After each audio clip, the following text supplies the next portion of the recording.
Hi, you're watching Me and My Golf TV. My name's Paul from Leicester, handicap of 12, soon to be 6. Thanks to Piers and Andy for choosing me this week to be the swing analysis winner, taking charge of my game. Cheers guys.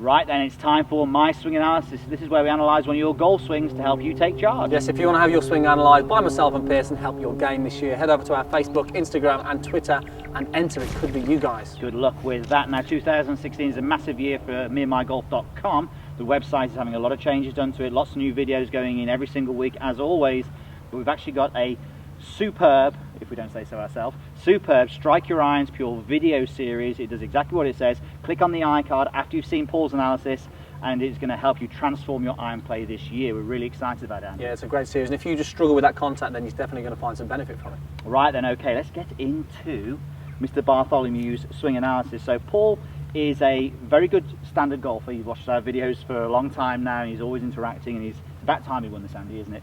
Now Paul is hitting the ball with a bit of a fade, more than he would like, and sometimes he gets a pull hook, so a right-handed golfer hits like a bit of a pull hook as well. So he wants to play a draw. That would be his ideal shot. So if we actually have a look at the golf swing, I mean, it looks like he's got loads of power here. He's he's got some good moves in his golf swing. You can see as he takes the club back, it looks pretty good, maybe slightly disconnected, but we really like that for a lot of golfers. But we can see as he's sort of halfway back, even from this down the line view, that he could do with maybe a little bit more wrist set. That's one thing we could say in an ideal world, we get a little bit more wrist set. But then we need to work out, does it actually cause him a problem? So in this case here, we think it does, because he sort of gets the top of his backswing where his body is fully wound up, but then as he sort of gets to the point where he feels the club is very short at the top, his brain will tick over and say, well, the club shouldn't be up here, it should be going further. So what happens is he continues to go, and you can see he's over rotating, he's cross-lining the club, what we would call cross-lining the club. Now the problem with that is, it's okay if he gets a good transition, Andy, but unfortunately when Paul starts his downswing, it comes down a little bit steep, so you can see the club shaft quite a bit above the plane there. But Paul is a good player, so what he does now, he sort of slams the brakes on with the body and then sort of gets that club dropping back down towards a reasonable path. Paul he's been on TrackMan before, so he understands that his numbers are to the left a little bit as he's swinging through the ball, so that's the swing path is a little bit to the left as he strikes it. As you can see, the club is going quite a bit around his body to the left as he's hitting what looks like here to be a pull, maybe with a fade on the end of it, maybe with a draw, and we don't know, we don't see the end of the ball. Flight when he hits the shot.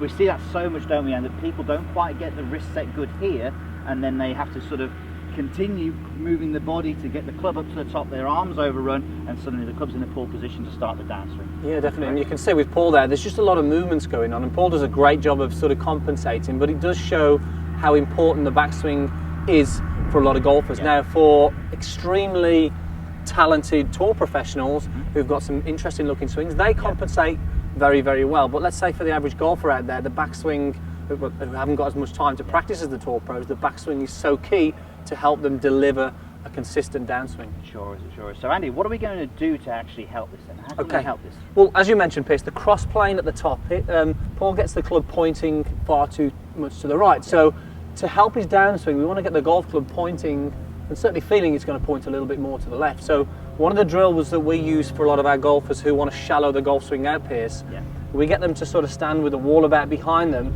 we get them to swing back to the top of the golf swing, and then we get them actually to drag or just drop the club on the wall and then drag it down the wall. Now you can see how that affects the angle of the shaft there. It's getting the club more from an inside path, Pierce, and shallows it out. Now, what we're going to get Paul to do is we're actually going to get him to hit the wall in the backswing. So we're going to get him to take his setup with the wall behind him, maybe not his brand new golf club. Do it with an alignment stick to start with, don't do it with your 7-iron, yeah? And then what we're going to do is going to get you to take a backswing, Paul, get to the top of the golf swing, a little bit more wrist set at this halfway back point, but as you get to the top of the golf swing, I want you to feel as if the club is hitting that wall on the way back.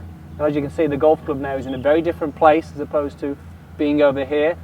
From being here, if I start the downswing now and feel that it sort of stays down the wall, you'll see the club now is coming again from this nice shallow angle. It's so much easier now to hit a little bit of a draw from here because the path is a lot more likely now to be slightly to the right. Okay, so that's going to get, hopefully we can get the ball starting right and then bending left, as opposed to being steep, swinging left and then bending to the left. And we see it so often when there's a lot of movement going on, it's very hard to consistently produce that ideal ball flight. When if we can just get rid of some of that sort of funky moves there and keep it a lot simpler, it's just going to be so much more consistent. And definitely, and also Paul mentioned that the ball flight is sometimes quite high as well, and that can happen because of that downswing hopefully shallowing out. We'll get the body moving better. We always say giving the body a reason to move. Yeah. We can then do that. So just do that one more time, Andy, before we get you hitting a shot. So just show me the cross-planed one at the top if you could.